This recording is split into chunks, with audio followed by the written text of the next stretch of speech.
దగ్గరకు వచ్చారు. ఆ ప్రశ్న ఏంటంటే, అసలు అందరూ దేవుని పిల్ల అయినప్పుడు అన్ని జనులు కొంతకాలం ఎందుకు దూరం పెట్టాడు? అదే చెప్తున్నాను. ఎందుకు దూరం పెట్టాడు? అసలు వారి ఎందుకు అన్ని జనులు దేవుని పిల్లలు ఇలా రెండు వ్యత్యాసాలు వచ్చి వారి క్రియలను బట్ట అసలు వారి ఉద్దేశాలు ఏంటి, దేవుని ఉద్దేశం ఏంటి అసలు వారిని దూరం పెట్టడానికి? ఓకే, మనకు ఒకటి అర్థమైంది కదా, దేవునికి పిల్లలు అవ్వాలంటే ఒక నిబంధన ఉండాలి. అంటే ఆయనతో నిబంధన జరిగిన ప్రజలై ఉండాలి. నిబంధన లేని వారు అన్యులు అయ్యారు. ఓకే, నిబంధన లేకపోతే, దేవునికి దగ్గరగా లేకపోతే, ఆయన ఆజ్ఞల ప్రకారం లేకపోతే ఎంత ఘోరంగా ప్రపంచం తయారైందో బైబిల్లో రాశాడు. ఒకసారి చూద్దాం. ద్వితీయోపదేశకాండం 4వ అధ్యాయం.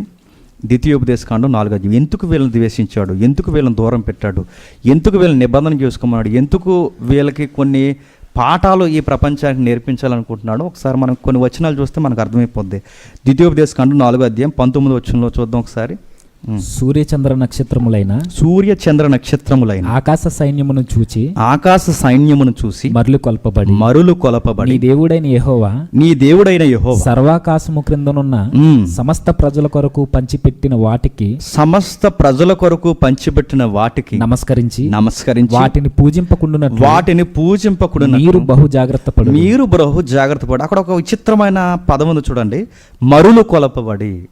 దానికి మనకు మూలం ఏదో మనం చూసాం. మరులు కొలపడం అంటే దుష్ట ప్రేరణకు లోనవుతారట. దుష్ట ప్రేరణ అంటే ఇంకా అది ఈ యాంగిల్ అని చెప్పలేము, అన్ని కోణాలు ఉంటుంది అనమాట. అది అంటే 1, 2 అని కదా, నరబలి, శిశు హత్యలు, సెక్సువల్ అబ్యూజ్, 1, 2 కాదు, ఎన్నో విషయాలు. అంటే ఇక దుష్ట ప్రేరణకి, ఎందుకు దుష్ట ప్రేరణకు లోనవుతున్నారంటే, ఒక సూర్యుని చూస్తే ఆ సూర్యుడు ఏ మోడల్ చూపిస్తాడు? ఇప్పుడు సూర్యుడు అంటే మనకు వెలిగిస్తాడు. సూర్యుల్లో నుంచి మోడల్ నైతికతనికి ఏమి నేర్పిస్తాడు? కవులైతే వర్ణించారు, సూర్యుడు నీ నుంచి ఏది ఆశించట్లేదు, సూర్యుడు నీ నుంచి ఏది తీసుకోవట్లేదు. ఇది కాదు, ఒక డెమో కావాలి. సూర్యుడు, చంద్రుడు, నక్షత్రాలు, ఈ ప్రకృతి నీకు నైతికతలు, ఎథిక్స్ ఎవరు నేర్పిస్తారు? ఈ నేచర్ నీకు నేర్పించలేదు. పాటలు రాసుకుంటాం, చెట్టుని చూడు, చెట్టు నీకు నేర్పిస్తుంది, పుట్టను చూడు, పుట్టను నేర్పిస్తుంది అంటే, చెట్టుని చూశారు, చెట్టుకు మొక్కారు, పుట్టను చూశారు, పుట్టన మొక్కారు, గుట్టను చూశారు, గుట్టన మొక్కారు. మరులు కొలవబడి అంటే ఎక్స్ట్రీమ్కి వెళ్ళారు. ఆ ఎక్స్ట్రీమ్కి వెళ్ళడంలో దేవుడు గమనించాడు. ఇక కొన్ని విషయాలు మనం వివరించలేం, కానీ నెక్స్ట్ అధ్యాయానికి మళ్ళీ మనం ఇదే ద్వితీయోపదేశకాండం 12వ అధ్యాయంకి వెళితే కొన్ని విషయాలు మనకు కనబడదు. ఒకసారి చూడండి, ఎందుకు ద్వేషించాడు ఇంకా స్పష్టంగా మనకు కనబడద్ది. 12వ అధ్యాయం త్వరగా 12వ అధ్యాయం 29 నుంచి చూద్దాం ఒకసారి. నీవు వారి దేశమును స్వాధీనపరచుకున్నట్టుకు వెళ్ళుచున్న జనములను నీ దేవుడైన యెహోవా నీ ఎదుట నుండి నాశనము చేసిన తర్వాత నీవు వారి స్వాస్థ్యమును స్వాధీనపరచుకుని వారి దేశంలో నివసించినప్పుడు వారిని ఎదుట నుండి నశింపజేయబడిన తరువాత నీవు వారి వెంట వెళ్ళి చిక్కుబడి వారి దేవతలను ఆశ్రయింపగోరి అని చెబుతూ 31 వచ్చిన చూడండి. 31లో తమ దేవతల పేరట వారు చేసినట్లు నీవు నీ దేవుడైన యెహోవాను గూర్చి చేయవలదు. ఎలయనగా యెహోవా ద్వేషించు ప్రతి హేయ క్రియను వారు తమ దేవతలకు చేసిరి.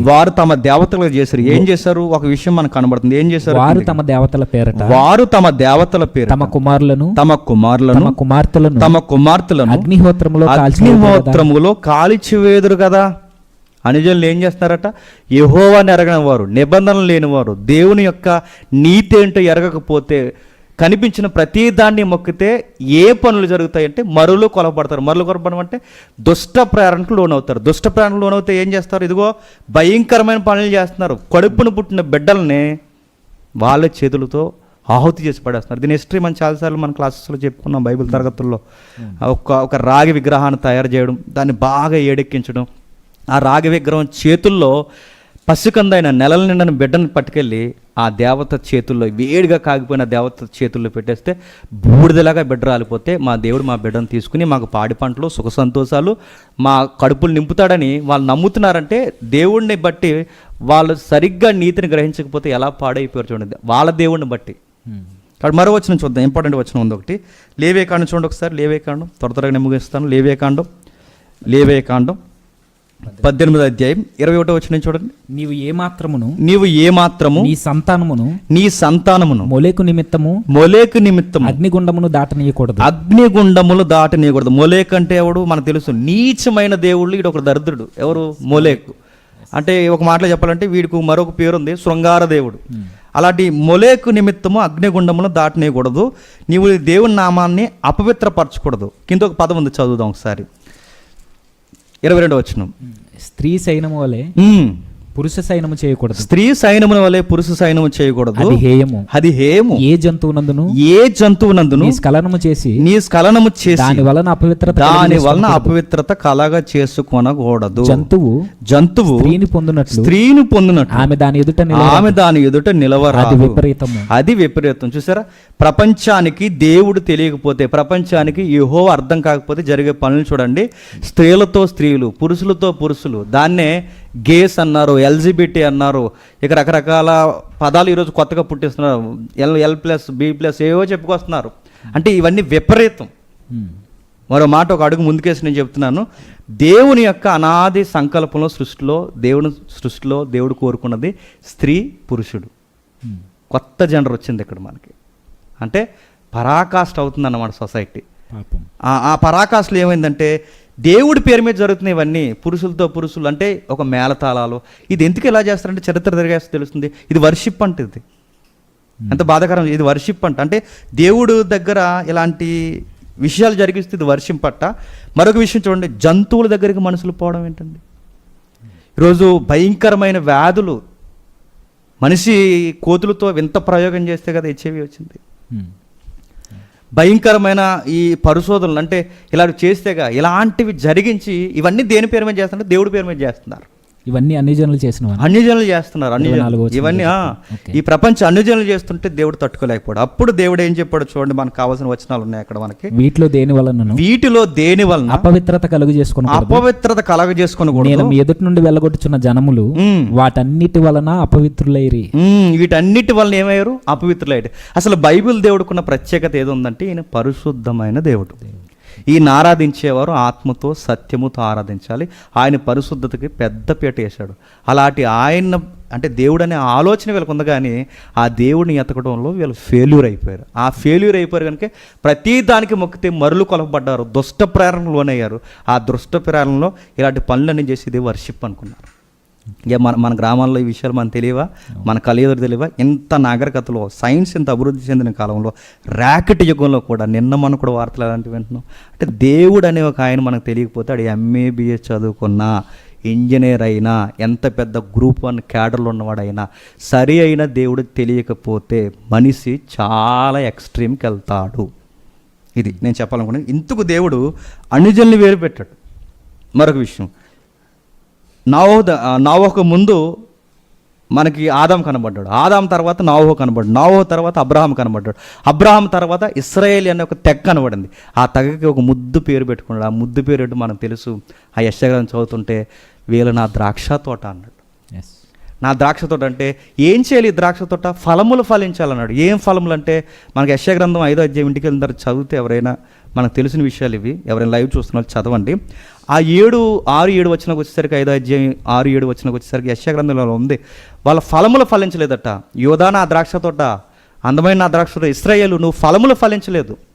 అంటే ఈ ప్రపంచం అనేది ఒక అడవి అయితే, నా మాటలు అర్థమవుతున్నాయా? ఈ ప్రపంచం అడవి అయిపోయింది. ఎలా అడవి అయిపోయింది? జంతువులా బిహేవ్ చేస్తున్నారు, మనుషులే చంపుకుంటున్నారు, పిల్లల్ని చంపుకుంటున్నారు. అడవిలో మృగాల మాదిరి ఈ ప్రపంచం తయారైతే, ఆ అడవిలో నుంచి ఏర్పాటుగా బయటికి తీయబడిన తోటే, ద్రాక్ష తోటే ఇశ్రాయేల్. ఈ ఇశ్రాయేల్ తోటలో ఫలములు చూడాలనుకున్నాడు. వాళ్ళ దగ్గర కూడా ఫలములు రాలేదు. వాళ్ళు ఫెయిల్యూర్ అయిపోయారు. నీతి లేదు, భయంకరమైన అన్యాయం జరుగుతుంది, అక్రమం జరుగుతుంది, రోదన జరుగుతుంది. ఇశ్రాయేల్ కూడా ఎన్నిక లేని ఇశ్రాయేల్ని తీసుకొచ్చి మీరు ఎన్నికైన వారని నిలబెడితే వీళ్ళు ఏం చేశారంటే మిగిలిన వాళ్ళందరినీ ఎక్కిరించుకుంటూ తిరిగారు. అంటే ఈరోజు మన క్రైస్తవులు మాదిరి, అంటే స్థితిగతులు లేని మనకి స్థితినిస్తే మిగిలిన వాళ్ళు ఎక్కిరించుకుంటూ తిరుగుతున్నాం. ఎలా అయితే మనం తిరుగుతున్నామో వాళ్ళు కూడా అలాగే. గొర్రెల కాపర్లు అంటే ఐగుప్తీలకి హేమైన వారని బైబిల్లో ఉంది, నీచమైన వారని బైబిల్లో ఉంది, లెక్కల్లో లేని వాళ్ళు ఉంది. అసలు ఇశ్రాయేల్ని ఎవరో చేర్చుకునేవారు కాదు.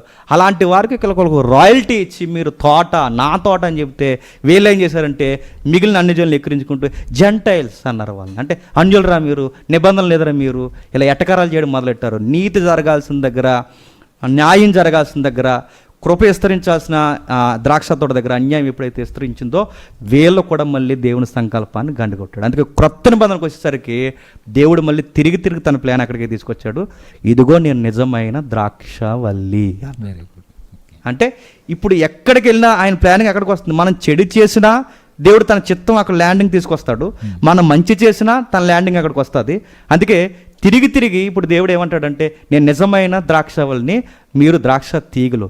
ఇశ్రాయేల్ అనే తోట గతించిపోయింది, ఇప్పుడు కొత్త తోట వచ్చింది. ఆ తోటే సంఘము, దేవుని రాజ్యము, క్రీస్తు రాజ్యము. ఇప్పుడు ఈ రాజ్యంలో నీతి న్యాయాలు జరగాలి. అంటే అన్యజనుల మీద ప్రేమ మాదిరి ఇప్పుడు క్రీస్తు ద్వారా మనం చూపించి వాళ్ళని రక్షించాలి. మనం ఏమైనా రక్షిస్తున్నామా?